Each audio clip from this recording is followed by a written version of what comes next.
नंदुरबार जिल्ह्यात परतीच्या पावसाने चांगला थैमान घातलाय आणि या सगळा अतिवृष्टीचा फटका जो आहे तो आता शेतकऱ्यांना बसलेला आहे. मोठ्या प्रमाणावरती शेती पिकांचे नुकसान झालेले आहे. पपईची बाग असेल ही पूर्णतः उद्ध्वस्त झालेली, तर केळीची बागची देखील तशीच परिस्थिती. फळबागांसोबतच असलेल्या ज्या काही पिकं आहेत त्यात मका असेल, कापूस असेल, सोयाबीन असेल, मिरची असेल, उडीद असेल, याचे देखील मोठं नुकसान जे आहे ते झालेलं आहे. मात्र आता हे नुकसान कसं भरून निघणार असा काहीसा प्रश्न जो आहे तो आता शेतकरी राजासमोर उपस्थित होताना दिसून येत आहे. लाखो रुपये खर्च केलेले आहेत, मात्र हे खर्च कसं निघणार आणि यातून दोन पैसे आता हाताशी कसे लागतील असा प्रश्न आता आपल्या समोर उपस्थित झालेला आहे. शेतकरी हवालदिल झालेला आहे. आपल्यासोबत काही शेतकरी आपण त्यांच्याकडून जाणून घेऊया की कशा पद्धतीने आणि किती नुकसान झालेलं आहे त्याच्यासोबत. काय म्हणणार नाना, किती क्षेत्र होतं आपल्यावाला आणि काय काय लागवड केलेली होती, किती नुकसान झालेलं आहे? माझे पपईसाठी 4 एकर क्षेत्र मी लागवड केलेलं आहे. लागवडी सुरुवातीपासून तर आतापर्यंत ही फळधारणा एवढं पोसण्या एवढी मला आतापर्यंत 4 एकर मध्ये कमीत कमी 6 ते 7 लाख रुपये खर्च केला मी, 5-7 लाख रुपये. आणि ऐन तोडणीच्या वेळी आलेला परतीच्या पावसाने फार माझे मोठं नुकसान केलं. कमीत कमी 4 एकर मध्ये माझं नुकसान 15 एक लाखाची पपई, होणारी पपई 15 दिवसात कटिंग होणारी पपई शनिवारच्या पाणी आणि वादळाने उद्ध्वस्त केली. त्याच्यामुळे माझे फार मोठं नुकसान झालंय.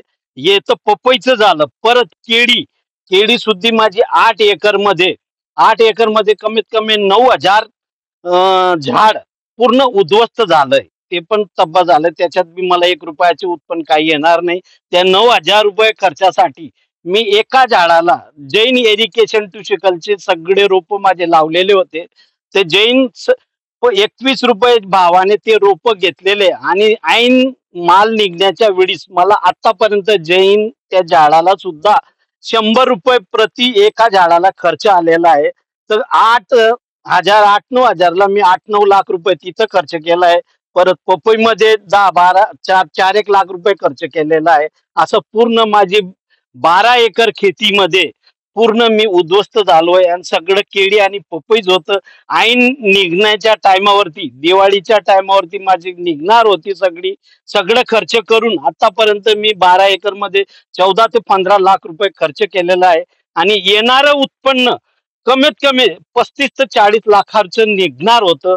ते उत्पन्नही गेलं आणि हातातून 10-15 लाख रुपये ते खर्चही गेलं, 15-20 ते पण झालं. असं मला टोटल माझ्या 12 एकर मध्ये आतापर्यंत मला कमीत कमी 40 ते 50 लाखाचं फार माझं मोठं नुकसान झालंय. तर शासनाने गांभीर्याने घ्यावं, शासनाने ध्यान द्यावी शेतकऱ्याकडे, एवढीच आमची विनंती आहे. आम्ही महसूल अधिकाऱ्यांना कॉल केला, ते आले, नुसती पाणी करून निघून गेले. आज 3 दिवस होला. 3 दिवस झाले. माननीय तहसीलदार साहेब आले, कृषी सहाय्यक आले, तलाठी आले, सगळी पाणी केरून सगळं कच्च टिप्पण करून निघून गेले.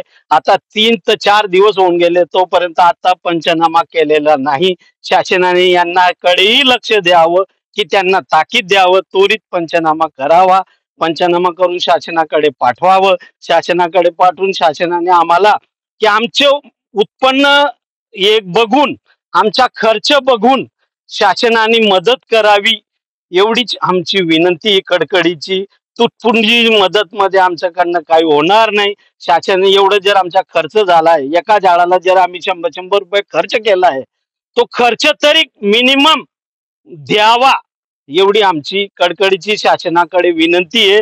एवढंच आम्ही, माननीय मुख्यमंत्री साहेब, आमच्या शेतकऱ्याकडे तुम्ही लक्ष द्या. शेतकरी जगला तर जग जगेल, शेतकरी नाही जगला तर जग जगू शकत नाही, तुम्ही पण फिरू शकत नाही. एवढी माननीय मुख्यमंत्री साहेब आणि कृषी मंत्री साहेब, एवढीच आमची तुम्हाला हात जोडून विनंती आहे.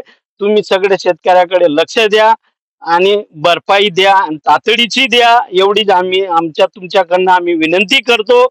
एवढीच आमची मागणी आहे. निश्चितच शासनाने तुटपुंजी मदत देण्यापेक्षा भरीव अशी मदत द्यावी. हे बाजीराव माळी आहेत आणि यांच्यावाला मोठं नुकसान झालेलं, जवळपास 50 लाखाच्या जवळपास जे आहे ते नुकसान झालेलं. त्यामुळे शासनाने यांचे झालेलं नुकसानाची भरपाई म्हणून व्यवस्थित द्यावी, तुटपुंजी मदत न द्यावी, अशीच मागणी जी आहे ती या शेतकऱ्यांकडनं करण्यात येत आहे. तर दुसरीकडे शासनाच्या अधिकाऱ्यांकडनं टाळाटाळ केली जाते. त्यामुळं तातडीने पंचनामे करून या शेतकऱ्यांना मदत जाहीर करावी अशी मागणी जी आहे ती शेतकऱ्यांकडून केली जात आहे. जितेंद्र बसाने, टीव्ही 9 मराठी, चोपाडा, नंदुरबार.